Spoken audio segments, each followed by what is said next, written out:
कि इस तरह से सेल साइकिल होगा, और सेल साइकिल जो होगा इस तरह से, तो इसमें जो मैंने बताया था आपको, इसको बांटा गया है दो फेज में बांटते हैं हम लोग। एक एम फेज बोलते हैं और एक पूरा क्या बोलते हैं, इंटरफेज। यहाँ से यहाँ तक क्या है, इंटरफेज। तो एक एम फेज है और दूसरा क्या है, इंटरफेज। और आपने इंटरफेज अब पढ़ लिया है। इंटरफेज में जो बांटे थे कि G1 है, S है, एंड G2 है, ये सब बांटे थे। फिर हम लोगों ने बात किया कि इंटरफेज का जो मेन फेज होता है वो तो एस फेज है। हम लोग देख चुके हैं कि एस फेज में क्या होता है, डीएनए से डीएनए बनता है, जिसको हम लोग क्या बोलते हैं, रेप्लिकेशन। कहाँ होता है, एस फेज में होता है। एस फेज का जो मेन फेज था वो क्या था, रेप्लिकेशन। फिर दूसरा क्या हुआ था, ट्रांसक्रिप्शन यहाँ पे होता है, प्लस ट्रांसलेशन। नहीं, तो मैंने बताया था रेप्लिकेशन में डीएनए से डीएनए बनता है, ट्रांसक्रिप्शन में डीएनए से आरएनए बनता है, और ट्रांसलेशन में आरएनए से प्रोटीन। तो मैंने ये भी बताया था कि जो रेप्लिकेशन की हम लोग बात कर रहे हैं, रेप्लिकेशन, इसमें डीएनए बनेगा, ट्रांसक्रिप्शन होगा तो क्या बनेगा, आरएनए, और ट्रांसलेशन होगा तो प्रोटीन की बात करेंगे। यही तीन बताया था मैंने। फिर मैंने आपको बतलाया इस तीन के अलावा जो बात की है कि G1 फेज, वहां भी क्या होना है, ट्रांसक्रिप्शन और ट्रांसलेशन। बोले तो G1 में भी क्या बनना है, आरएनए प्लस प्रोटीन। कहाँ बनेगा, G1 में। G2 में भी बताया था कि यहाँ भी क्या होना है, आरएनए प्लस प्रोटीन की हम लोग बात करते हैं कहाँ पे, G2 फेज। तो हम लोग पूरी तरह से इंटरफेज पढ़ चुके हैं। अब आज की क्लास में जो हम लोग को डिटेल में बात करना है वो एम फेज। तो एम फेज की ओर आ रहे हैं। एम फेज में मैंने बताया था या तो माइटोसिस की बात करेंगे, नहीं तो मियोसिस। अगर मैं बात करूं माइटोसिस, एम फेज में मैं किसकी बात करने जा रहा हूं, माइटोसिस। माइटोसिस से रिलेटेड बात कर रहे हैं। मैंने बताया था कि माइटोसिस जब भी होगा, माइटोसिस जब भी होगा, तो माइटोसिस में केवल और केवल किसको जोड़ते हैं हम लोग, कैरियोकाइनेसिस को। तो यहाँ पे हम लोग किसको जोड़ेंगे, कैरियोकाइनेसिस। और मैंने आपको ये भी बता रखा है कि कैरियोकाइनेसिस कहीं का भी हो, आपको क्या लगाना है, PMAT। बोले तो PMA और T। बोले तो prophase, metaphase, anaphase and telophase. तो आज के क्लास में मेनली हम लोग को बात करना है, मेरा पूरा फोकस हम लोग का कहाँ रहेगा, माइटोसिस पे। लेकिन माइटोसिस जो स्टार्ट हुआ उससे पहले एक आया था ए माइटोसिस। तो क्या होता है ए माइटोसिस, पहले उसको देखते हैं। तो हमारा जो टर्म है एक, पहले ए माइटोसिस समझेंगे हम लोग। ए माइटोसिस, ए माइटोसिस की बात कर रहे हैं।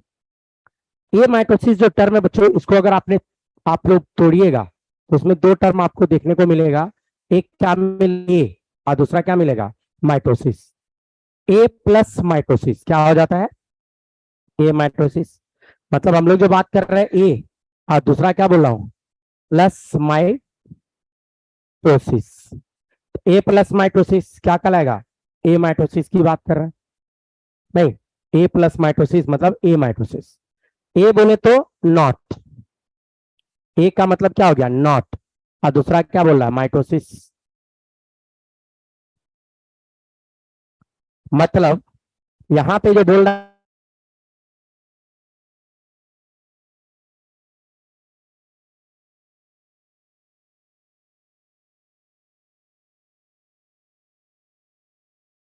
नहीं लिए, तो इसको समझने के लिए हल्का सा आइडिया चाहिए किसका, माइटोसिस का। तब तो समझेंगे क्या नहीं है माइटोसिस का। तो हल्का सा पहले आइडिया लेते हैं, माइटोसिस किसको बोलते हैं। डिटेल आज इसी को हम लोग को करना है, पूरा डिटेल देखेंगे आज। माइटोसिस की जब भी हम लोग बात करेंगे माइटोसिस, तो आपको याद रखना है एक सेल डिवाइड होके दो सेल बनेगा। माइटोसिस जब कभी भी होगा तो क्या होना है, एक सेल से दो सेल बनेगा। माइटोसिस की जब भी बात करेंगे क्या बता रहा हूं, एक सेल डिवाइड होगा और कितना बनेगा, दो सेल का बात करेगा। और दूसरा बात माइटोसिस का जो बहुत ही इंपॉर्टेंट बात होता है, एक सेल से दो सेल तो बना। अगर मैं क्रोमोजोम नंबर की बात करूं, अगर इसमें मैं एक क्रोमोजोम ले लूं, आफ्टर डिवीजन इसमें भी एक, इसमें भी एक, मतलब नंबर की बात करें तो यहाँ एक है, इसमें भी नंबर की बात करेंगे तो इसमें भी एक है, यहाँ भी नंबर की बात करेंगे तो इसमें भी क्या है, एक। मतलब माइटोसिस की जो हम लोग बात कर रहे हैं, आफ्टर डिवीजन नंबर सेम ही होगा। तीसरा बात जो माइटोसिस की बात करें, ये दोनों एक दूसरे का आइडेंटिकल कॉपी होता है। क्रोमोजोम के रिस्पेक्ट में जो डॉटर सेल है, दोनों डॉटर सेल एक दूसरे का तो आइडेंटिकल है ही, प्लस मदर सेल से भी आइडेंटिकल होता है। तो हम लोग जो बात कर रहे हैं डॉटर और मदर, तो मदर सेल भी आइडेंटिकल हो गया, और डॉटर सेल की जो बात कर रहे हैं वो भी क्या है, सब सेल एक दूसरे का आइडेंटिकल कॉपी होता है। किसमें, माइटोसिस में। तो तीन बात अभी बताया। माइटोसिस जब भी होगा, एक सेल डिवाइड करके कितना बनेगा, दो सेल। दूसरा बात बताया, माइटोसिस जब भी होगा तो क्रोमोजोम का इक्वल डिस्ट्रीब्यूशन होगा। मतलब जितना क्रोमोजोम का नंबर मदर में था उतना ही डॉटर सेल में आएगा, जितना क्रोमोजोम का नंबर मदर में था उतना ही क्या आया, डॉटर सेल में सेम आएगा। और तीसरा बात मैं बता रहा हूं कि जो डॉटर सेल है, जो डॉटर सेल यहाँ पे आ रहा है, वो क्या होगा, एक दूसरे का आइडेंटिकल कॉपी होगा। एक दूसरे के रिस्पेक्ट में अगर हम लोग बात करें तो दोनों डॉटर सेल एक दूसरे का क्या होगा बच्चों, आइडेंटिकल कॉपी की हम लोग बात कर रहे हैं। ये होता माइटोसिस में। तो फिर ए माइटोसिस में क्या हुआ, ए माइटोसिस में एक सेल तो है, एक सेल है, और यही सेल डिवाइड करके दो तो बन रहा है। एक सेल डिवाइड करके दो बनेगा, लेकिन यहाँ अनइक्वल डिवीजन होता है। मतलब कोई बड़ा हो गया, कोई छोटा हो गया। तो माइटोसिस के तरह ही यहां भी क्या हो रहा है, एक सेल से दो सेल बन रहा है, एक सेल से दो सेल यहां भी बन रहा है। इसमें भी हम लोग बोलेंगे कि ये मदर सेल है, ये डॉटर सेल है, ये डॉटर सेल, एक से तो दो बन गया, तो जस्ट लाइक माइटोसिस की तरह है। लेकिन होता क्या है, इसमें जो क्रोमोजोम है, क्रोमोजोम कंडेंस नहीं होता है। ये माइटोसिस में क्रोमोजोम कंडेंस नहीं होता है। मतलब क्रोमोजोम कंडेंस नहीं हुआ तो किस फॉर्म में रहेगा, क्रोमेटिन, क्रोमेटिन किस फॉर्म में रहेगा, क्रोमेटिन के फॉर्म में। अब जब क्रोमोजोम कंडेंस ही नहीं हुआ और आपने क्रोमोजोम को काट दिया, क्रोमोजोम को दो भाग में काट दीजिए, लेकिन काटिएगा, अगर उलझा हुआ धागा हो, मान लीजिए एक धागा है आपके पास उलझा हुआ, और उसको मैं बोलूं कि एक कट लगाइए और इक्वल हाफ में बांट दीजिए, तो शायद पॉसिबल नहीं है। आप इनफाइनाइट कट भी लगाइएगा, इक्वल हाफ में बांटना पॉसिबल नहीं होगा। अगर आप इनफाइनाइट कट भी लगा दीजिएगा, इक्वल हाफ में काटना पॉसिबल नहीं है बच्चों, तो हो गया गड़बड़। मतलब कहने का ये है कि यहाँ पे जब कट लगेगा तो मालूम चला दो सेल तो बना, लेकिन एक सेल में क्रोमोजोम का नंबर क्या हो गया, कम, और एक में क्या हो गया, ज्यादा, तो कम बेसी हो गया, मतलब अनइक्वल डिवीजन हो गया। और ये दोनों सेल कभी भी एक दूसरे का आइडेंटिकल नहीं हो सकता है। माइटोसिस में हम लोग क्या देखे कि दो सेल है, दो सेल है, दोनों एक दूसरे का 100% आइडेंटिकल होता है क्रोमोजोम के रिस्पेक्ट में। ये माइटोसिस में आइडेंटिकल नहीं होने वाला है, ये माइटोसिस में आइडेंटिकल नहीं होगा। इसीलिए तो इसको बोले नहीं है माइटोसिस, इसीलिए इसका टर्म क्या पड़ा, ए माइटोसिस, या यू कहिए कि नहीं है माइटोसिस। किसने डिस्कवर्ड किया, तो इसकी जो बात करें डिस्कवर्ड बाय,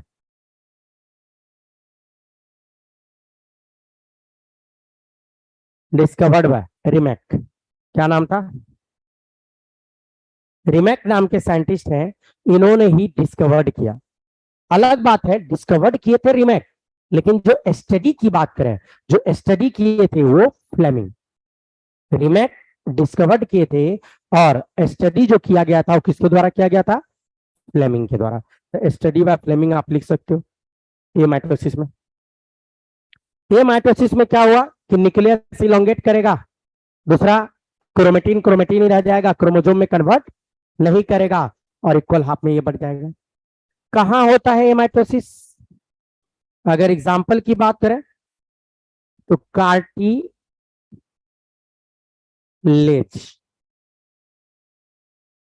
या कार्टिलेज वाला जो सेल सब है उसमें हेमाटोसिस दिखेगा। दूसरा आपको दिख जाएगा एक जगह और पारामीशियम। बच्चों सिंपल सा बोले तो कोई भी काम शुरू में जो होता है वो परफेक्शन के साथ नहीं होता है। शुरू में सेल जब सीख रहा था कि कैसे एक से दो होना है, कैसे एक से दो होना है, तो उसमें अनइक्वल डिवीजन करवा लिया, हेमाटोसिस करवा लिया। बाद में परफेक्ट आया, माइटोसिस जिसको कहते हैं, तो बाद में आया। वैसे तो एक टर्म और मैं यहां समझाना चाहूंगा आपको। आपको मैंने बतला रखा है कि सेल की जो हम लोग बात करते हैं ये दो तरह का होता है। सेल क्या है? दो तरह का। एक सेल जो मैंने आपको बताया हूं प्रो कार्योटिक सेल, याद होगा। और दूसरा सेल मैं बता रखा हूं किसको? Eukaryotic. Eukaryotic, prokaryotic cell और यू कार्योटिक सेल।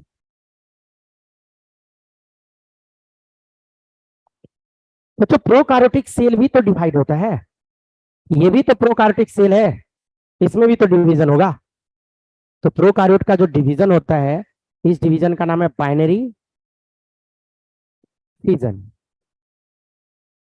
और जो यूकार्योटिक में बात करेंगे तो यूकार्योट में दोनों सेल आ जाएगा, प्लांट सेल हो कि एनिमल सेल। यूनिसेलुलर भी हो सकता है और मल्टी सेलुलर भी हो सकता है। तो यूकार्योटिक सेल की बात करें तो इसी में दो तरह का डिवीजन होता है, एक माइटोसिस और दूसरा हम लोग कहां बात करेंगे? मियोसिस। दो तरह का डिवीजन यूकार्योटिक सेल। तो माइटोसिस कहां पे होगा भाई? तो ये यूनिवर्सल सेल डिवीजन है, यूनिवर्सल है सेल डिवीजन। मतलब हमारे बॉडी का ऑलमोस्ट सारा सेल में क्या होता है? माइटोसिस। लेकिन मियोसिस यूनिवर्सल नहीं है। ये कहाँ होगा? ओनली इन जर्मिनल, केवल जर्मिनल सेल में। और ये जो यूनिवर्सल बोल दिया, तो यूनिवर्सल कहने का मतलब है हमारे बॉडी में दो तरह का सेल है, somatic as well as germinal. Somatic and germinal. मतलब माइटोसिस कहाँ होगा? तो हमारे बॉडी का सोमेटिक सेल और जर्मिनल सेल दोनों में होता है। अब क्वेश्चन है सर क्या सोमेटिक क्या जर्मिनल? जर्मिनल किसको बोलेंगे? वैसा सेल जो गैमेट बनाने का काम करता है। और गैमेट बोले तो दो तरह का गैमेट है। मेल गैमेट की अगर मैं बात करूं, मेल गैमेट बोले तो स्पर्म, मेल बॉडी में होगा स्पर्म। और फीमेल बॉडी की बात करूं, फीमेल गैमेट तो ओवा। तो आप ऐसे बोल सकते हो वैसा सेल है जो स्पर्म और ओवा बनाने का काम करता है, तो उस सेल को हम लोग क्या बोल देंगे? Germinal cell. और उस जर्मिनल सेल को अगर आप हटा दीजिए तो हमारे बॉडी का जितना भी सेल है सारा सेल सोमेटिक सेल है। अगर आप जर्मिनल सेल को हटा दीजिए तो हमारे बॉडी का ऑलमोस्ट सारा सेल ही क्या है? सोमेटिक सेल है। चाहे वो हेयर का सेल सोमेटिक है, ये स्किन का सेल सोमेटिक है, आई हो तो सोमेटिक है, पेट का जो है सारा सोमेटिक। फाड़ के अंदर घुस जाइए, नहीं इधर फाड़ के अंदर घुस जाइए, हार्ट है, लिवर है, किडनी है, पेनक्रियाज है, गॉल ब्लैडर है, अंदर में सब सोमेटिक। मतलब हमारे बॉडी में मैक्सिमम सोमेटिक सेल ही है। तो फिर जर्मिनल कहाँ बात करेंगे? तो जर्मिनल सेल टेस्टिस के अंदर, मेल में टेस्टिस के अंदर होता है जर्मिनल सेल, जहां स्पर्म का प्रोडक्शन होता है। और फीमेल का ओवरी के अंदर होता है जर्मिनल सेल। मेल का टेस्टिस के अंदर और फीमेल का ओवरी के अंदर क्या होता है? Germinal cell. क्योंकि तो फीमेल में जर्मिनल सेल में अगर मियोसिस हुआ, जर्मिनल सेल में अगर मियोसिस हुआ फीमेल में, तो ओवा का प्रोडक्शन करेगा। और मेल में अगर बात करें, मेल में तो क्या करेगा? मेल में टेस्टिस में होगा तो वहां पे क्या बनाएगा? स्पर्म का प्रोडक्शन करेगा। तो फीमेल में क्या बनाया? ओवा। मेल में स्पर्म, तो वो जर्मिनल सेल का कहानी है। और वहीं पे क्या होना है, मियोसिस। जर्मिनल सेल में माइटोसिस और मियोसिस दोनों होता है। लेकिन मैंने जो यहाँ लिखा, तो जरा सा पहले माइटोसिस पढ़ने से पहले बाइंडिंग फिजन 1 मिनट का चीज है, खत्म कर लेते हैं इसको। तो प्रोकार्योटिक सेल की जब बात करेंगे, प्रोकार्योटिक सेल डिवीजन या बाइनरी फिजन की मैं बात कर रहा हूँ, हेडिंग क्या है,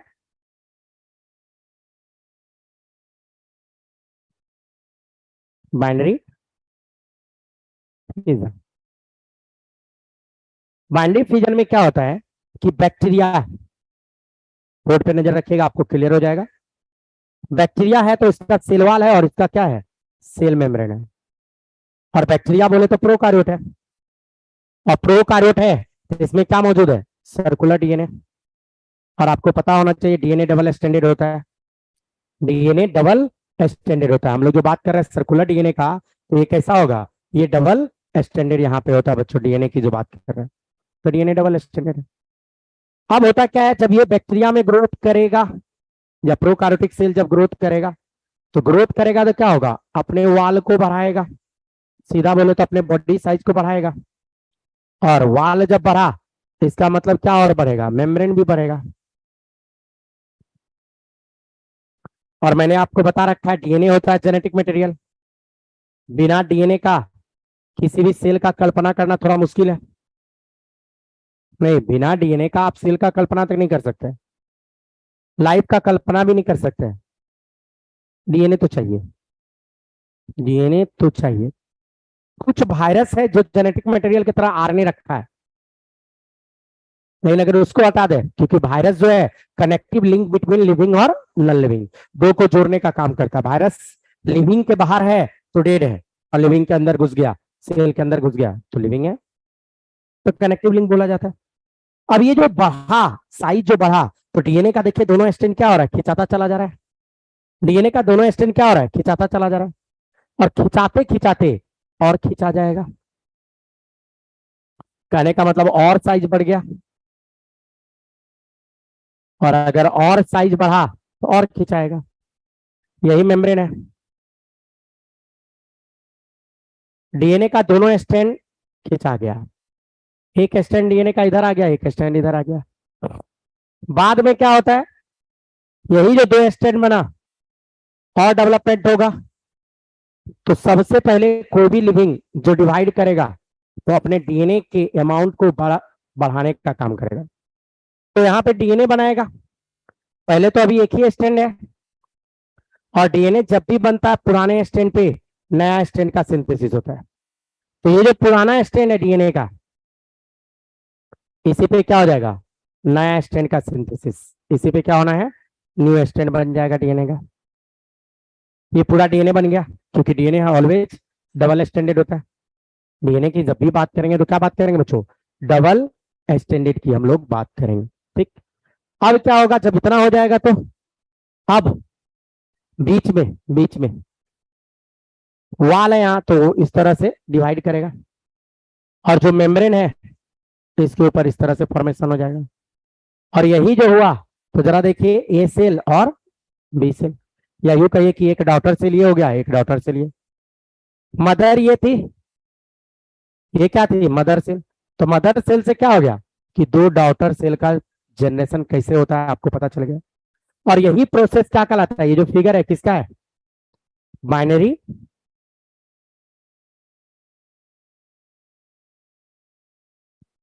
बाइनरी फिजन की हम लोग बात कर रहे हैं। तो इस तरह से सेल डिवीजन जो होता है किसमें होता है, प्रोकार्योट में। बड़ा फास्ट है प्रोकार्योट का बाइनरी फिजन, बड़ा फास्ट है। इवन कोको प्रोकार्योट है मात्र 9 मिनट में, 9 मिनट, 1 से 2। इकोला बैक्टीरिया को आप ले लो 20 मिनट में, 1 से 2। 20 मिनट में 1 से 2 होना बहुत ही फास्ट है। अच्छा आपको बता दूं, अगर फेवरेबल कंडीशन दे दीजिए इकोला बैक्टीरिया को, फेवरेबल, अगर आप फेवरेबल कंडीशन दे दीजिए इकोला बैक्टीरिया को, तो मात्र 7 दिन में, ऐसे 7 दिन कहना भी बहुत ज्यादा है, 3 दिन आप बोलिए, 3 दिन, लेकिन आप मान लो 7 ही दिन, 7 दिन में ये अर्थ जितना बायोमास जैसा डबल बना देगा, इवन उससे भी ज्यादा। तो सर क्या मजाक है, बैक्टीरिया जो नेकेड आई बोले तो ये एक बैक्टीरिया जो नेकेड आई से दिख नहीं रहा है, और आप उसके बारे में क्या बोल रहे हो कि 7 दिन मैंने बोला ना, बहुत बोल दिया, 3 दिन, 3 दिन में अर्थ जैसा बायोमास बना के रख देगा। अगर सब कुछ फेवरेबल कंडीशन दे दीजिए तो, सारा फेवरेबल कंडीशन चाहिए। इतना फास्ट ग्रो करता है बैक्टीरिया, इतना फास्ट होता है ये बाइंड फ्यूजन की जो मैं बात कर रहा हूं, मात्र 20 मिनट में 1 से 2। आप सोचो ना, 1 से 2 20 मिनट, फिर अगला 20 मिनट में 2 से 4, फिर अगला 20 मिनट में 4 से 8, 1 घंटा में 8 बन गया, और 1 घंटा 20 मिनट में 16। पिछले क्लास में प्रैक्टिस कराया था। 1 घंटा 40 मिनट में 32, और 2 घंटा में 64। 2 घंटा 20 मिनट कितना हो जाएगा, 128। 2 घंटा 40 मिनट 256। 3 घंटा 512। 3 घंटा 20 मिनट 1024। बड़ा फास्ट ग्रो करेगा। और उसके बाद तो 1000 के बाद सीधे 2000 और 4000 चलेगा, मात्र 3 दिन में। सुनने में उटपटांग लगता है, मुझे भी लगा था जब पहली बार सुना था। तो हमारे प्रोफेसर जब पढ़ाए पीजी में कि बैक्टीरिया को, माइक्रोबायोलॉजी के प्रोफेसर हैं, साइंटिस्ट भी हैं, तो बस आप दे दो खाना पीना प्लस फेवरेबल कंडीशन, इकोला बैक्टीरिया को मात्र 7 दिन में अर्थ जैसा बायोमास बना के रख देगा, उससे ज्यादा बना देगा, डबल कर देगा उस बायोमास को। सुना तो दंग रह गया। घर पे जाके प्रैक्टिस स्टार्ट किए, कैसे सर बोल दिए, इतना बड़ा बात बोल रहे, और छोटा मोटा चीज थोड़ी है। लेकिन रियली मैं कैलकुलेट किया, कैलकुलेशन तो हो ही नहीं पाया, अंदाजा लग गया बीच में ही, पक्का बना देगा, पक्का बना देगा। इतना फास्ट ग्रो करता है इकोला बैक्टीरिया, और ये जो इतना फास्ट है बाइंडिंग फिजन के कारण है। बाइंडिंग फिजन के कारण ये क्या करता, बड़ी तेजी में ग्रो कर जाता है बच्चों, बहुत ही फास्ट ग्रो कर जाता है। किसके कारण, बाइंडिंग फिजन के कारण है। ये तो बाइंडिंग फिजन हो गया, लेकिन मुझे तो पढ़ना है आज क्या, हमारा फोकस किस पे था, माइटोसिस। क्योंकि हमारा जो सिलेबस है ऑल इंडिया पीएमटी का, वो 2 पे फोकस किया है, एक माइटोसिस और दूसरा मियोसिस। आइए माइटोसिस पे, तो हेडिंग डालते हैं हम लोग माइटोसिस।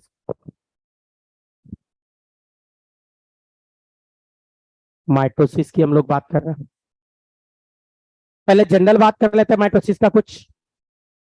बच्चों माइटोसिस का जो बात करें, ये टर्म माइटोस से आया है। माइटोसिस जो है, टर्म माइटोसिस कम फ्रॉम,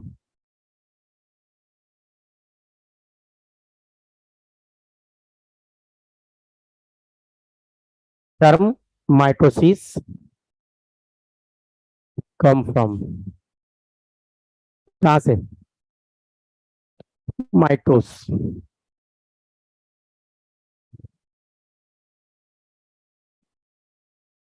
और माइटोस का मतलब होता है थ्रेड लाइट। एक्चुअल में माइटोस जो होता है ये ग्रीक वर्ड है। ये कौन है, और यही ग्रीक वर्ड का मतलब क्या हो जाता है, थ्रेड लाइट। क्या थ्रेड लाइट सर, माइटोसिस को जब सबसे पहले माइटोसिस होते जब लोगों ने देखा, माइक्रोस्कोप में देखा होगा, क्योंकि सेल हाथ ऐसे रगड़ रहे हैं, हजारों सेल यहाँ पे गिर रहा है, लेकिन एक भी आपको दिख नहीं रहा है, तो माइक्रोस्कोपिक है। तो माइक्रोस्कोपिक सेल को जब लोगों ने देखा, तो सेल के न्यूक्लियस के अंदर देखा होगा, तो उनको जो क्रोमोसोम सेपरेट हो रहा था, तो ऐसा फीलिंग आया जैसे धागा सेपरेट हो रहा है। ऐसा लोगों को फीलिंग आया कि सेपरेट क्या हो रहा है, धागा, थ्रेड लाइक, तो धागा।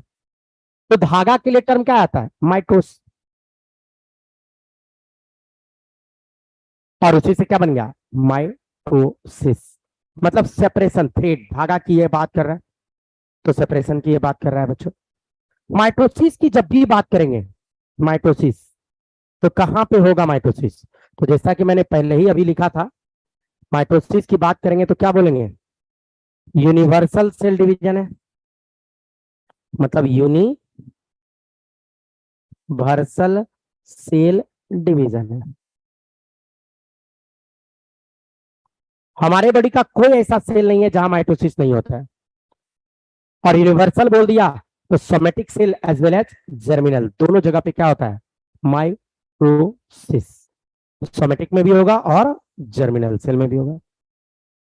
बच्चों एक बार अगर हम लोग जो जायगोट बन गया, हमारा जो जायगोट हमारे मदर फादर जो आपस में कपुलेट किए, स्पर्म हुआ जब आपस में मिला था, तो जो जायगोट बना था, एक बार अगर जायगोट बन गया तो कंटिन्यूअस माइटोसिस होता चला जाएगा। मतलब क्या, एक बार अगर जायगोट का फॉर्मेशन हो गया तो मान लीजिए मेल और ये फीमेल, मेल का क्या स्पर्म और फीमेल का ओवा, ये तो गैमेट है स्पर्म ओवा, ये दोनों जो एक बार मिल गया और इसी को हम लोग क्या बोलते हैं, जायगोट। एक बार जो जायगोट बन गया, इस जायगोट बनने के बाद कंटिन्यूअस इसमें माइटोसिस ही तो होता है। और अगर माइटोसिस हुआ तो जब हम लोग जन्मे थे एक छोटा बेबी के फॉर्म में जन्मे थे, इवन उस बेबी से आज इतने बड़े जो हम लोग हो गए हैं, कैसे हुए, माइटोसिस के ही तो हुए, बड़ा बड़ा हो गया हम लोग नहीं। तो कंटिन्यूअस माइटोसिस। मियोसिस तो केवल हुआ था जर्मिनल सेल में। मियोसिस तो केवल उस टाइम में हुआ था जब स्पर्म बनाना होगा या ओवा बनाना होगा। जब स्पर्म और ओवा बनाने की बात करेंगे उस समय मियोसिस की बात करेंगे हम लोग, नहीं तो नॉर्मली हम लोग क्या बात करेंगे, माइटोसिस। तो उसी माइटोसिस के बारे में हम लोग पढ़ने जा रहे हैं। अब माइटोसिस जो होगा, दो तरह का माइटोसिस होता है। मैं बात करूं माइटोसिस जो होता है दो तरह का है। क्या दो तरह का, एक होता है सेंट्रिक और एक होता है एसेंट्रिक। सेंट्रिक टर्म सेंट्रोमेयर के कारण आया है। अगर माइटोसिस करवाने में सेंट्रोमेयर रिस्पॉन्सिबल हो, जैसा कि एनिमल सेल में होता है, ये एनिमल सेल, ये न्यूक्लियस, और सेंट्रोजोम या सेंट्रियोल कहां पे होता है, एनिमल सेल में मौजूद है। अगर सेंट्रियोल के कारण माइटोसिस हो रहा है तो उसको क्या बोलेंगे, सेंट्रिक। तो सेंट्रियोल सीधा लिख देता है। और एसेंट्रिक का बोलेंगे, ये प्लांट सेल, और इसका ये न्यूक्लियस न्यूक्लियस की बात कर रहे हैं। और आपको अच्छे से पता प्लांट सेल में क्या नहीं होता है, ये नहीं होता है। मतलब सेंट्रियोल के बिना माइटोसिस, सेंट्रियोल के बिना माइटोसिस क्या कहलाएगा, ए सेंट्रिक। और सेंट्रियोल वाला माइटोसिस क्या कहलाएगा, सेंट्रिक। दो हो गया, ए सेंट्रिक और सेंट्रिक की हम लोग बात कर रहे हैं यहाँ पर बच्चों। एक है जिसमें सेंट्रियोल भाग नहीं लिया, और एक है जिसमें सेंट्रियोल खुद क्या कर रहा है, भाग ले रहा है। तो प्लांट सेल में भी कहा सेंट्रियोल कहां नहीं होगा, एब्सेंट इन हायर प्लांट। तो वहां पे इसीलिए हम लोग क्या लिख दिए, एसेंट्रिक टाइप का माइटोसिस। माइटोसिस की बात कर रहे हैं हम लोग। तो माइटोसिस के मेन फेज में हम लोग को आना पड़ेगा। माइटोसिस का जो मेन फेज की हम लोग बात कर रहे हैं, तो माइटोसिस के जैसे मेन फेज में हम लोग आएंगे तो क्या हो जाएगा, कैरियोकाइनेसिस। मेन फेज में क्या हो जाएगा, कैरियोकाइनेसिस से रिलेटेड हम लोग बात करेंगे। तो आइए कैरियोकाइनेसिस पे हम लोग आते हैं। फिगर में एक बना दूं आपको फिर से, वही फिगर जो बार बार मैंने बनाया, यही सेल साइकिल है माइटोसिस की जो हम लोग बात कर रहे हैं। और इसी में एम फेज की बात करेंगे अब डिटेल में। आपको पढ़ा हुआ है जीवन क्या होता है, एस क्या होता है और G2 क्या होता है, आपको सारा बात पढ़ा हुआ है, G1 एस एंड G2। और यही एम फेज में जो हम लोग बात करेंगे, क्या बात करेंगे, कैरियो काइनेसिस। कैरियोकाइनेसिस की बात कर रहे हैं। और इसी कैरियोकाइनेसिस के अंतर्गत हम लोग क्या बात करेंगे, PMAT, prophase, metaphase, anaphase and telophase. नहीं, अगर आपको याद हो तो मैंने बोला था अगर 16 घंटा का सेल साइकिल एक ले लें तो 7 घंटा तो अकेला एस फेज में गया था, 5 घंटा की बात किए थे G1 और 3 घंटा बात किए थे G2। तो खैर मुझे अभी G1 एस G2 से मतलब नहीं है, लेकिन 1 घंटा की बात किए थे एम फेज। 1 घंटा बोले तो 60 मिनट की बात हो गई, 60 मिनट एम फेज में गुजर रहा है, और 60 मिनट में मैंने बताया था 36 मिनट अकेला प्रोफेज है, 18 मिनट टीलोफेज, 3 मिनट मेटाफेज और लगभग 3 मिनट एनाफेज। ये बताया हुआ आपको। तो जरा गौर करके तो देखो, प्रोफेज सबसे लंबा है, मतलब कैरियोकाइनेसिस की जो हम लोग बात कर रहे हैं उसमें प्रोफेज सबसे लंबा है। आधा से भी ज्यादा समय किसमें लग गया? प्रोफेज में। आधा से भी ज्यादा लंबा समय, आधा से भी लंबा समय किसमें लग रहा है बच्चों? ये जो प्रोफेज आपको दिख रहा है, इसी प्रोफेज में क्या लग रहा है? आधा से भी ज्यादा लंबा समय लग रहा है,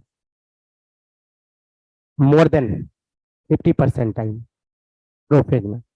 एक तो ये बात, चलिए उसको तो करेंगे, लेकिन जरा ये भी तो गौर कीजिए सीक्वेंस क्या है। G1 S G2 और देन M। M में कैरियोकाइनेसिस, कैरियोकाइनेसिस में क्या बोलेंगे? प्रोफेज, फिर मेटाफेज, फिर एनाफेज, फिर यही तो सीक्वेंस है। सबसे पहले मैं आपको ये बतला दूं, कोई बात G1 के लास्ट में किया गया, दैट मीन्स कि S का शुरू, बात बराबर है। S का लास्ट, G2 का शुरू, बात बराबर है। ठीक है सर, कैसे बात बराबर है? यहां तो आपको लाइन खींचा हुआ है, तो यहां ना आपको लाइन दिख रहा है, सीएल के अंदर कोई लाइन दिखने वाला नहीं है। सेल के अंदर कोई लाइन आपको दिखने वाला नहीं है। यहां आपको लाइन दिख रहा है, सेल के अंदर आपको लाइन नहीं दिखेगा बच्चों, नहीं। तो सेल के अंदर जब लाइन ही नहीं दिखेगा, एक सेकंड बच्चों, नहीं। तो यहां तक जो है, तो मैंने क्या बोला कि एक का लास्ट दूसरे का शुरू, एस का लास्ट G2 का शुरू, G2 का लास्ट प्रोफेज का शुरू, प्रोफेज का लास्ट मेटाफेज का शुरू, मेटाफेज का लास्ट एनाफेज का शुरू, एनाफेज का लास्ट टीलोफेज का शुरू। ऐसे आप कर सकते हो। आपका एनसीईआरटी क्या किया गया? मेटाफेज को 2 भाग में बांट दिया है। अगर आपने एनसीईआरटी पढ़ा है या देखा होगा, मेटाफेज को 2 भाग में बांट दिया है। वैसे जरूरत नहीं है बांटने का, लेकिन बांटा हुआ है एनसीईआरटी, तो मैं भी बांट दे रहा हूं। एक को बोला है प्रो मेटा, और एक को बोल दिया मेटाफेज। एक को क्या बोला है? प्रो मेटाफेज और मेटाफेज। आप चाहो तो हर एक स्टेप को 3 भाग में बांट सकते हो, 3। Pro prophase, mid prophase, late prophase. Pro metaphase, mid metaphase, late metaphase. Pro anaphase, mid anaphase, late anaphase. Pro telophase, mid telophase, late telophase. अगर इतना बांटे तो 4 गुना 3 12, तो 12 स्टेप पढ़ना पड़ जाएगा, फालतू का हो जाएगा, फालतू का। मेन 4 ही है, एनसीईआरटी की माने तो 5। 5 क्यों? मेटाफेज में 2 बात किया वो, ध्यान दीजिएगा, प्रो मेटा और मेटा का बात कर दिया, तो इसीलिए एनसीईआरटी की मान के चलिए 5। वैसे तो 12 किया जा सकता है। जस्ट लाइक ये वही बात हो गया, जैसे आप लोग अगर मान लो 11th में अभी होता ना, फर्स्ट टर्म, सेकेंड टर्म और फाइनल, 4-4 महीना पे एग्जाम हो जाता है। हमें पूछो 11th में हो तो 11th में कहाँ पे हो, अगर ऐसा पूछा जाए तो कहोगे सर फर्स्ट टर्म एग्जाम हुआ अभी, मतलब मिड में हो अभी आप, मिड टर्म एग्जाम हुआ है, मतलब फाइनल टर्म देने जा रहे हो, ऐसा बोल सकते हैं। तो वही बात हो गया, वही बात हो गया। तो हम लोग जो प्रोफेज की बात करेंगे बच्चों, तो जस्ट किसके बाद आएगा? G2 के। G2 किसके बाद आया? S का। तो चलिए फिगर से समझते हैं सारा कहानी। मान लीजिए ये सेल है, और सेल में है ये न्यूक्लियस। न्यूक्लियस में सेंट्रोसोम डबल हो चुका है, कहां पे? एस फेज में। क्रोमोसोम का डुप्लीकेशन हो चुका है, कहां पे? एस फेज में। मान लीजिए एक क्रोमोसोम है जो डबल हो चुका है अमाउंट, और एक दूसरा क्रोमोसोम ले लेते हैं ग्रीन से ही, 2 क्रोमोसोम आपको दिख रहा है, प्लस न्यूक्लियोलस आपको दिख रहा है यहाँ पे। ये जो मैंने फिगर अभी बना रखा है, ये जो फिगर आपको अभी दिख रहा है बच्चों, कौन सा फिगर है ये जो फिगर आपको दिख रहा है, इस फिगर का नाम है G2 फेज का फिगर है। मैंने किसके बनाया? G2 फेज का बनाया। मतलब G2 फेज में सेंट्रोसोम डबल हो चुका है, न्यूक्लियर मेम्ब्रेन आपको दिख रहा है, क्रोमोसोम अभी पूरा खुला हुआ है, न्यूक्लियोलस आपको अभी दिख रहा है, लेकिन जैसे G2 से प्रोफेज में आएंगे, अगला स्टेप में जैसे आएंगे, तो मैंने क्या बोला आपको, प्रोफेज को बांटा जा सकता है, pro prophase, mid prophase, late prophase. तो प्रोफेज स्टेज का अगर बनाना है तो आपको बताऊं, प्रो प्रोफेज में, शुरुआती प्रोफेज में न्यूक्लियर मेम्ब्रेन धीरे धीरे डिग्रेड होने लगेगा, सेंट्रोजोम अपोजिट पोल पे जाना स्टार्ट कर देगा, न्यूक्लियस डिसअपियर होना स्टार्ट हो जाएगा और क्रोमोजोम कंडेंस होना स्टार्ट हो जाएगा। सबसे पहला क्वेश्चन है सर, क्रोमोजोम कंडेंस क्यों हुआ? बच्चों, अगर क्रोमोजोम कंडेंस ना हो, अगर धागा थ्रेड उलझा पड़ा हो और एक कट लगाइए, कभी भी इक्वल हाफ में आप नहीं बांट सकते हैं। और माइटोसिस में हम लोग बात करते हैं किसका, इक्वल हाफ में डिवीजन होता है, आइडेंटिकल कॉपी बनता है। तो क्रोमोजोम को कंडेंसेशन होना जरूरी है। पूरे प्रोफेज में क्रोमोसोम 1/25 टाइम, कितना, 1/25 टाइम कंडेंसेशन होता है। पूरे प्रोफेज की बात करें तो क्रोमोसोम का कंडेंसेशन कितना होता है, 1/25 टाइम की हम लोग बात करते हैं क्रोमोसोम का कंडेंसेशन। कंडेंसेशन क्योंकि अगर क्रोमोसोम ऐसे खुला पड़ा है और मैं बात करूं इसके डिवीजन का, तो इक्वल हाफ नहीं होने वाला है, ये जस्ट लाइक ये माइटोसिस वाला केस हो जाएगा, क्योंकि ये माइटोसिस में क्रोमोसोम का कंडेंसेशन नहीं हुआ था। हम लोग को तो बात करना माइटोसिस इक्वल, तो क्रोमोसोम को कंडेंस करवाना पड़ेगा। प्रोफेज की जो हम लोग बात करें बच्चों, प्रोफेज, तो प्रोफेज के शुरू में क्या होगा, न्यूक्लियर मेम्ब्रेन प्रेजेंट होगा, सेंट्रोजोम धीरे धीरे अपोजिट पोल पे जा रहा है, थोड़ा और लेट होगा तो थोड़ा और दूर जाएगा, थोड़ा और लेट होगा तो थोड़ा और दूर जाएगा, मतलब सेंट्रोजोम अपोजिट पोल पे जा चुका होता है, इसको बोलते हैं अपोजिट पोल। क्यों गया अपोजिट पोल, क्योंकि इसको इक्वल हाफ में बांटना है। और जैसे इधर गया, ये क्या करता है, स्पेंडल फाइबर का फॉर्मेशन स्टार्ट कर देता है। क्या किया, स्पेंडल फाइबर बनाना स्टार्ट, स्पेंडल फाइबर बनाना स्टार्ट। तब तक में अंदर में क्या होता है, क्रोमोसोम कंडेंस हो रहा होता है, साइमल्टेनियस चलता है सारा काम। क्रोमोसोम कंडेंस हो रहा था और मान लीजिए कंडेंस होते होते इस तरह का क्रोमोसोम बन गया, कंडेंस होते होते इस तरह का क्रोमोसोम बन गया। डबल आर्म क्यों दिखा रहा हूं, क्योंकि एस फेस से गुजर के आया है, क्योंकि डीएनए कंटेंट ये डबल करके आया है, इसीलिए डबल आर्म आपको दिख रहा है। कंडेंसेशन, कंडेंसेशन हो रहा है। न्यूक्लियोलस धीरे धीरे डिसअपियर, न्यूक्लियोलस अभी है लेकिन धीरे धीरे धीरे धीरे हट रहा है, डिसअपियर हो रहा है। और प्रोफेज लास्ट होते होते न्यूक्लियर मेम्ब्रेन हट जाएगा, प्रोफेज लास्ट होते होते न्यूक्लियोलस हट जाएगा, डिसअपियर हो जाएगा, नहीं दिखेगा। प्रोफेज लास्ट होते होते जैसे न्यूक्लियर मेम्ब्रेन हटा, न्यूक्लियोप्लाज्म और साइटोप्लाज्म कॉमन हो गया, न्यूक्लियोप्लाज्म और साइटोप्लाज्म क्या हुआ, कॉमन हो चुका है।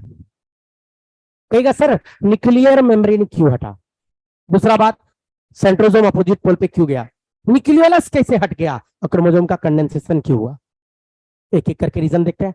पहला, सेंट्रोजोम अपोजिट पोल पे इसलिए गया कि क्रोमोसोम को इक्वल हाफ में बांटना है, और इक्वल हाफ तभी बटेगा क्रोमोसोम, मान लीजिए ये क्रोमोसोम है, एक रस्सी इधर बांधिएगा एक रस्सी इधर बांध के खींचेगा, तभी तो ये बीच से फटेगा। जैसे मुझे बीचों बीच फाड़ना है तो एक रस्सी मेरे इस हाथ में एक रस्सी इस हाथ में, खींचते जाइए खींचते जाइए खींचते जाइए, कभी तो फटेंगे। आप दोनों रस्सी इधर बांध दीजिए तो क्या फटेंगे हम, या इधर खींच दे तो फटेंगे, ऐसे खिंचाता चला जाएगा कभी नहीं फटेगा। यहाँ तो इक्वल हाफ में फाड़ना है तो एक इधर रहेगा, तभी ये पॉसिबिलिटी है, पहला बात। दूसरा, सर न्यूक्लियर मेम्ब्रेन क्यों डिसअपेयर हो गया, प्रोफेज में न्यूक्लियर मेम्ब्रेन इसलिए डिसअपेयर होना उसकी मजबूरी है। मान लीजिए ये यहाँ पे पॉसिबिलिटी है, ये जो दीवार है, दीवार के बाहर कोई आदमी है जो रस्सी बांधेगा मेरे हाथ में, तो या तो दीवार तोड़ दे तब रस्सी बंधाएगा, या नहीं तो वो आदमी अंदर आ जाए, दीवार के अंदर आ जाए तो रस्सी बनाएगा। तो नॉर्मल केस में अगर हम लोग बात करें, नॉर्मल सेंट्रोजोम न्यूक्लियस के बाहर होता है, और सेंट्रोजोम जब न्यूक्लियस के बाहर है तो मजबूरन स्पेंडल फाइबर को अंदर आना है। ये जो स्पेंडल आपको दिख रहा है इसको कहाँ आना है, अंदर आना है। तो जब तक ये दीवार रहेगा, न्यूक्लियर मेम्ब्रेन नुमा दीवार, तब तक वो अंदर नहीं आएगा, तो न्यूक्लियर मेम्ब्रेन डिसअपियर हो गया। तब तो ये स्पिंडल धीरे धीरे और बढ़ाएगा बढ़ाएगा बढ़ाएगा, स्पिंडल का फॉर्मेशन स्टार्ट है, यहाँ बढ़ा रहा है। सर न्यूक्लियोलस क्यों डिसअपेयर हो गया? ये जो न्यूक्लियोलस था, एक्चुअल में न्यूक्लियोलस होता कहाँ है? क्रोमोसोम के ऊपर। कहाँ होता है न्यूक्लियोलस? क्रोमोसोम पे दिखाइए आप, ज्यादा अच्छा है। न्यूक्लियोलस बना होता है प्रोटीन का, आरएनए का और डीएनए का। 85% प्रोटीन था, अगर आपको याद हो तो। 10% आरएनए, 10% आरएनए, 5% डीएनए था। जब क्रोमोसोम कंडेंस होगा तो आरएनए का सिंथेसिस रुकने लगेगा। क्रोमोसोम जब टाइट पैक होगा, आरएनए का सिंथेसिस ही नहीं होगा, तो आरएनए गैप। और जो प्रोटीन होल्ड करके रखा था, प्रोटीन, तो कैल्शियम होल्ड करके रखा था, कैल्शियम।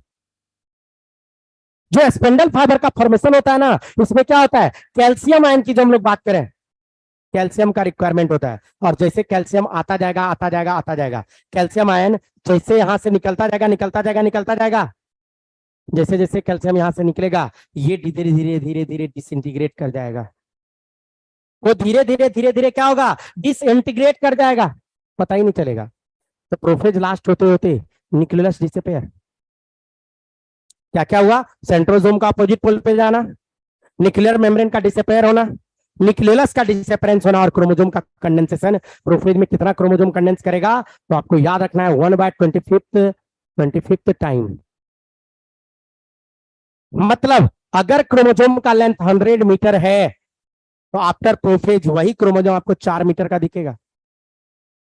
ये हो गया प्रोफेज। क्लियर है? प्रोफेज के बाद अगला स्टेप जो आएगा, अगला प्रोमेटाफेज। मैंने बोला कि मेटाफेज को 2 भाग में बांट दिया है। मैं बात कर रहा हूं प्रो मेटाफेज। प्रोमेटाफेज में क्या होगा? क्रोमोसोम और कंडेंस हो चुका होगा, क्रोमोसोम सब और कंडेंस हो चुका होगा, और जो सेंट्रोसोम है, जो स्पेंडल फाइबर बना रहा था, स्पेंडल फाइबर जाके बाइंड कर गया होगा। कहां से? कहां से? सेंट्रोमेयर से। लेकिन सेंट्रोमेयर में कहां से? काइनेटोकोर नाम के प्रोटीन से। कहां से? सेंट्रोमेयर के ऊपर एक प्रोटीन होता है जिसका नाम क्या है? काइनेटोकोर। काइनेटोकोर प्रोटीन से जाके स्पिंडल बाइंड हो गया। अब एक क्वेश्चन उठ के आता है कि सर एक बात बताओ, जो स्पिंडल फाइबर बन रहा था, उसको आंख है कि दिमाग है कि वहीं से बाइंड होना है? या तो दिखे तो समझ में आएगा, अच्छा अच्छा यहीं से बाइंड होना है, या दिमाग रहे तो कुछ टेक्निक वेक्निक लगा के वहीं से बाइंड होना है। तो ना आंख है ना दिमाग है, तो फिर वहीं से कैसे बाइंड कर गया? आखिर स्पिंडल काइनेटोकोर से कैसे बाइंड कर गया जब उसके पास न तो आंख है न दिमाग है? तो उसके पीछे का रीजन है, एक्चुअल में क्या है कि स्पिंडल क्या होता है, ढेर सारा बनता है, ढेर सारा। ये इधर भी बन रहा था, जो इधर आ गया, इधर का इधर भी बन रहा था, जो इधर आ रहा था, इधर से इधर भी बन रहा था, जो इधर आ रहा था, इधर से इधर भी बन रहा था, इधर आ रहा था, इधर से इधर भी बन रहा था, इधर आ रहा था, इधर से इधर भी बन रहा था, इधर आ रहा था। हजारों के तादाद में दोनों साइड से स्पिंडल बन रहा था। तो कुछ स्पिंडल काइनेटोकोर के संपर्क में आ जाएगा, हजारों के तादाद में इधर से बन रहा था, और मान लीजिए ये काइनेटोकोर है, इधर से बन रहा था, कोई तो आएगा संपर्क में, जो आएगा वो अटैच करेगा, जो नहीं आएगा नहीं करेगा। जो उसके संपर्क में आ गया, जो क्रोमोसोम से अटैच किया, इसको बोलता है डिसकंटिन्यूअस स्पिंडल फाइबर। क्या नाम देता है? वैसा स्पिंडल फाइबर जो किससे बाइंड कर चुका है? काइनेटोकोर से। इसका नाम पड़ता है डिसकंटिन्यूअस स्पिंडल फाइबर। इसको क्या बोला जाता है? Discontinuous spindle fibre. और जो बाइंड नहीं हो पाया, तो बाइंड नहीं हो पाया, उसको अगर गौर से देखे तो क्या हो गया? पोल से पोल की ओर चला गया। पोल से पोल को कनेक्ट करने वाला स्पिंडल फाइबर कहलाता है कंटिन्यूअस स्पिंडल फाइबर। क्या कहलाएगा? पोल से पोल। ये कर लेते हैं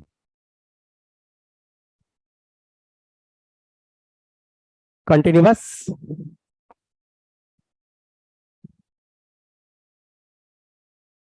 इसको और नाम से भी जानते हैं हम लोग, सपोर्टिंग फाइबर भी बोला जाता है।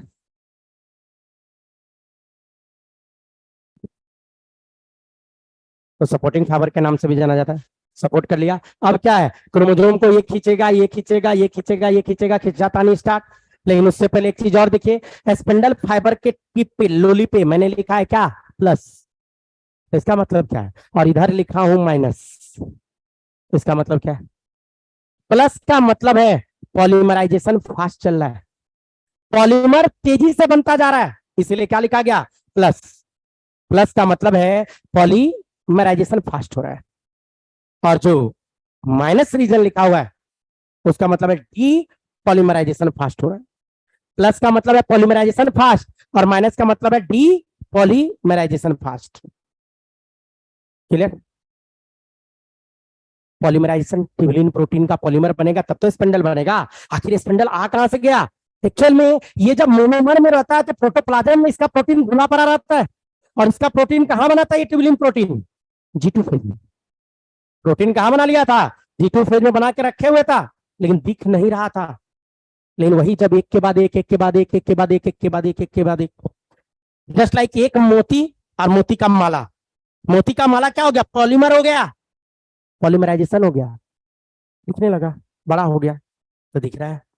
इससे पहले नहीं दिख रहा था, गुल्ला पड़ा था, प्रोटोप्लाज्म में मोनोमर के फॉर्म में था तो नहीं दिख रहा था, लेकिन जैसे पॉलीमराइजेशन होगा स्पिंडल फाइबर यहाँ, तो स्पिंडल फाइबर बोलते हैं इसको। क्या बोलते हैं हम लोग, स्पिंडल फाइबर लिख दिया। तो ये प्रोमेटाफेज का हो गया। अब क्या होगा, दोनों साइड रस्सी बंधा गया, खिंचातानी स्टार्ट है, खिंचातानी स्टार्ट है। आप लोग खेल खेले होइएगा बचपन में, रस्सी खींचने वाला, दो चार लोग इधर से, दो चार लोग उधर से, बीच में रुमाल उमाल बांध देते थे। अब दोनों ताकतवर है, इधर खींचे, इधर खींचे, खींचे खींचे खींचे, क्या करेगा, दोनों सेम ताकत का है, तो बीचों बीच लेके आ जाएगा किसको, क्रोमोसोम को, और वही स्टेप कहलाता है मेटाफेज स्टेप। नेक्स्ट स्टेप प्रोमेटाफेज के बाद क्या आ जाएगा,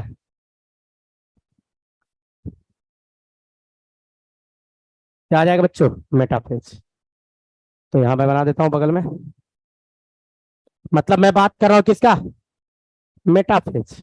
ये हो गया, सेंट्रोजोम इधर था, क्रोमोजोम कहां आ गया, सबसे छोटा और सबसे मोटा दिखेगा कहां पे, मेटाफेज स्टेज में।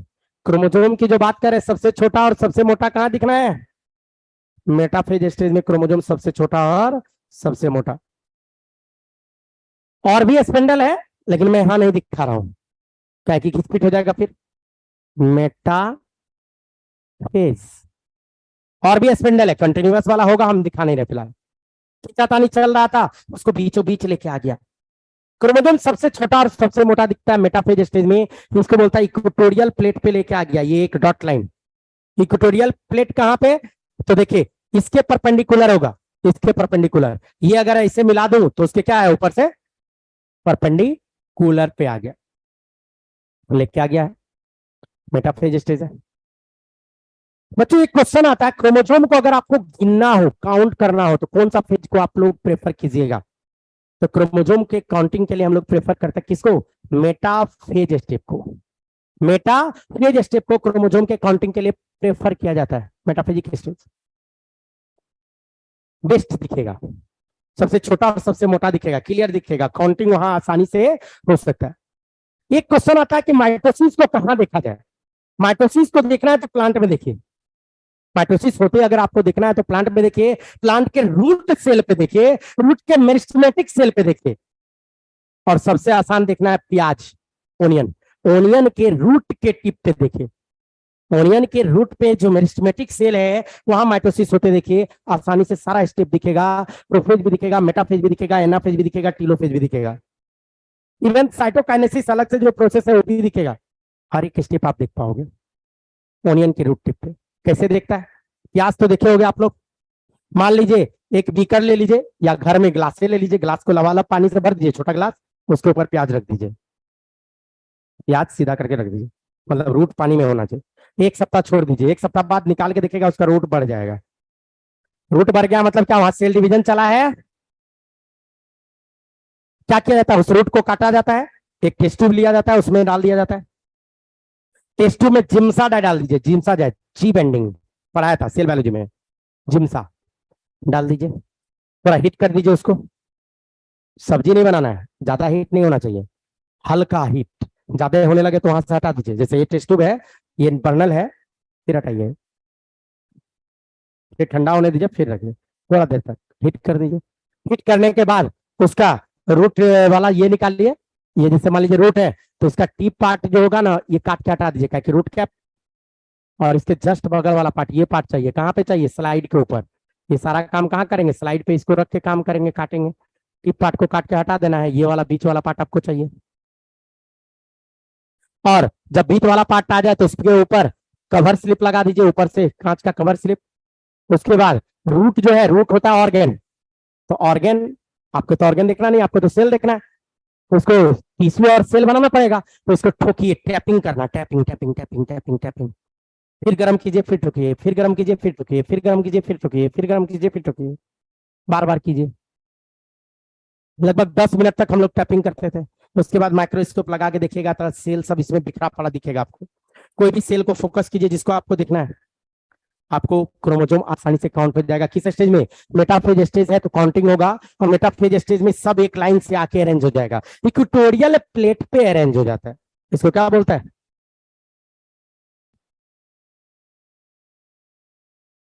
प्लेट। क्रोमोसोम सब अरेंज हो गया कहाँ पे? किस स्टेज में? मेटाफेजिक स्टेज की हम लोग बात करते हैं, मेटाफेज स्टेज में ऐसा हुआ है। अब मेटाफेज के बाद कौन सा स्टेप आएगा? एनाफेज स्टेप की हम लोग बात करेंगे बच्चों, एनाफेज स्टेप। तो मेटाफेज जैसे हुआ, जस्ट अगला स्टेप आ जाएगा, कौन सा? जिसको हम लोग क्या बोल देते हैं? Anaphase stage. एनाफेज में क्या होगा कि ये जो सेंट्रोसोम है, क्रोमोसोम को खींचना स्टार्ट कर देगा। और जैसे क्रोमोसोम को खींचेगा तो क्रोमोसोम फटेगा। क्रोमोसोम क्या होगा? फट जाएगा ना। और कौन खींच रहा है? स्पेंडल फाइबर खींचते जा रहा है, खींचते जा रहा है, पुल करते जा रहा है। और बीच में आ जाएगा इंटरजोनल फाइबर। एनाफेज में क्या होता है? पुल एंड पुश मैकेनिज्म से क्रोमोसोम खिंचाता जाएगा अपनी और अपनी पोल की ओर आता जाएगा। नहीं, जैसे मान लीजिए ये दो बच्चा है, यहाँ पे मैं खड़ा कर दूं, यहाँ मेरे दोनों साइड, और मैं धक्का दूं तो क्या बोलिएगा? पुल या पुश? पुल या पुश? ये हो गया पुश, ये क्या हो गया? पुश। और इसके कमर में रस्सी बांध के कोई उधर खींच रहा हो, और इसके कमर में कोई रस्सी बांध के उधर खींच रहा हो, तो क्या बोलिएगा? पुल। पुल एंड पुश मैकेनिज्म से क्या होगा? क्रोमोसोम अपने पोल की ओर आता जाएगा, आता जाएगा, आता जाएगा। लेकिन जरा गौर तो करो, इसका देखो, जो खिंचाया सेंट्रोमेयर सबसे आगे आगे, और इसका टीलोमेरिक इन पीछे पीछे। क्रोमोसोम का सेंट्रोमेरिक आया आगे आगे, टीलोमेरिक इन पीछे पीछे। पहला बात। दूसरा बात, क्रोमोसोम का शेप यहाँ पे दिखेगा। क्या शेप? आपको याद होगा, मेटासेंट्रिक क्रोमोसोम बीच में रहता है।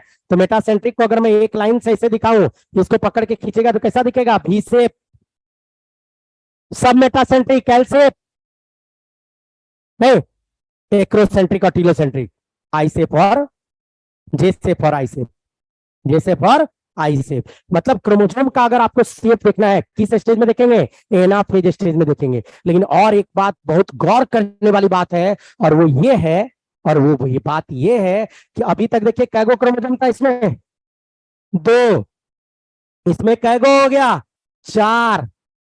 और ये चारों जो नीली फॉर्म क्रोमोसोम है, रियल में क्रोमेटिड है, लेकिन अब उसको बोलेंगे क्रोमोसोम डाउटर क्रोमोसोम। कैगो बन गया? चार। क्रोमोसोम का नंबर डबल हो गया, क्रोमोसोम का नंबर डबल हो गया। पूरे सेल साइकिल में मैंने बताया था क्रोमोसोम का नंबर कांस्टेंट, याद होगा आपको। लेकिन मैं अपने स्टेटमेंट को अब ठीक कर रहा हूं, अब ठीक कर रहा हूं, क्योंकि वहां ठीक करता तो गड़बड़ हो जाता। पूरे सेल साइकिल में क्रोमोसोम का नंबर कांस्टेंट एक्सेप्ट एनाफेज, जहां पे डबल हो जाता है। माइटोसिस के एनाफेज में, माइटोसिस के एनाफेज में क्रोमोसोम का नंबर डबल हो जाएगा। नहीं, anaphase of mitosis, number of chromosome double. तो ये कौन सा फेज की बात कर रहा हूं? एना फेज की बात कर रहा हूं।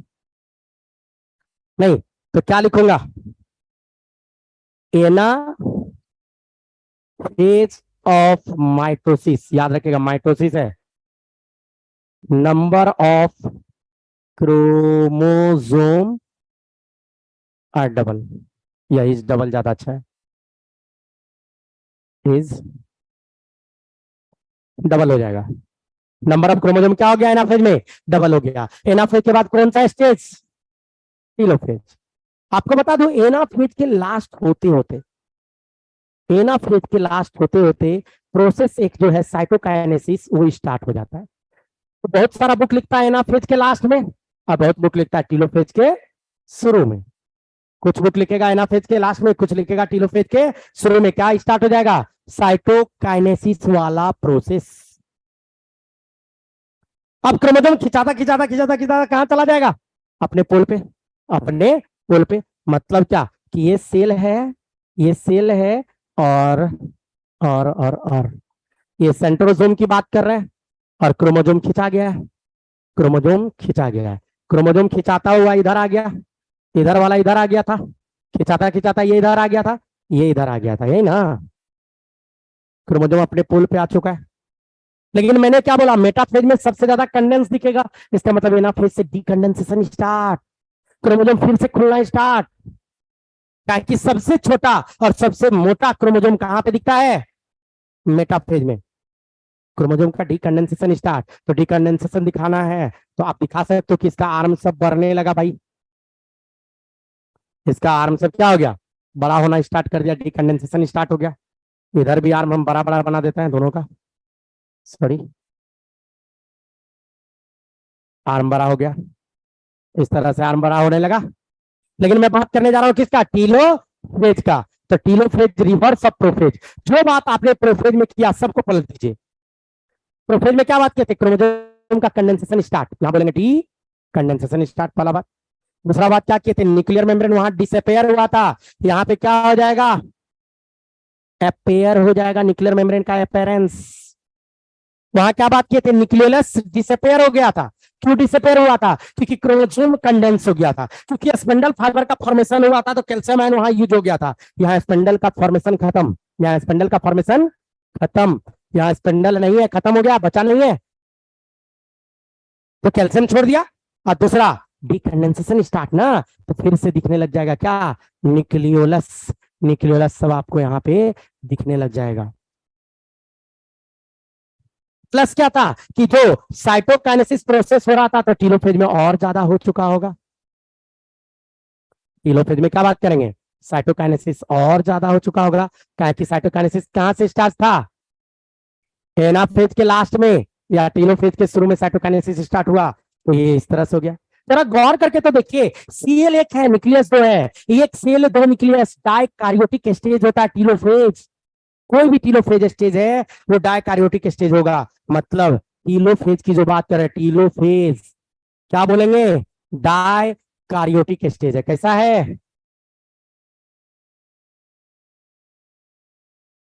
टीलोफेज कैसा स्टेज होता है, डाइकार्योटिक, डाई मतलब दो, कार्योट मतलब न्यूक्लियस। और गौर करने वाली बात यह है कि दोनों न्यूक्लियस में क्रोमोसोम का नंबर कांस्टेंट है, वही जो मदर सेल में था, दो लेके चले थे, दोनों में दो दो है। अगर दोनों न्यूक्लियस को मिला दिए चार, एनाफेज में तत्काल क्या हो गया था, क्रोमोसोम का नंबर डबल। तो सोचने वाली बात है कि माइटोसिस में जब मदर सेल डिवाइड होकर दोनों में इक्वल भेजता है तो कहीं तो डबल कर रहा होगा, तो कहां करता है, एनाफेज में। मैंने आपको बता रखा है कि एनाफेज हम लोग क्या बोलते हैं, हम लोग आपको बता रखे हैं कि एनाफेज जो होता है उसमें क्या हो गया कि क्रोमोसोम, क्रोमोसोम का नंबर क्या होता है, डबल। एनाफेज में जो हम लोग बात करेंगे, एनाफेज में क्रोमोसोम का नंबर क्या हो जाता है बच्चों, डबल। एनाफेज में क्या हो जाएगा, क्रोमोसोम का नंबर डबल हो जाता है। एनाफेज की जब भी बात करेंगे क्रोमोसोम का नंबर क्या हो जाएगा, डबल नहीं। टीलोफेज यहाँ पे आ गया इस तरह से, तो एनाफेज में डबल हो गया। प्लस क्या हो गया, डिकंडेंसेशन होना स्टार्ट हो गया, क्रोमोसोम अपने पोल की ओर जाना स्टार्ट हो गया एनाफेज, और एनाफेज होते होते क्या हो गया, टीलोफेज की हम लोग बात करने लग गए। टीलोफेज, टीलोफेज में डाइकार्योटिक स्टेज मिल गया। टीलोफेज रिवर्स ऑफ प्रोफेज होता है।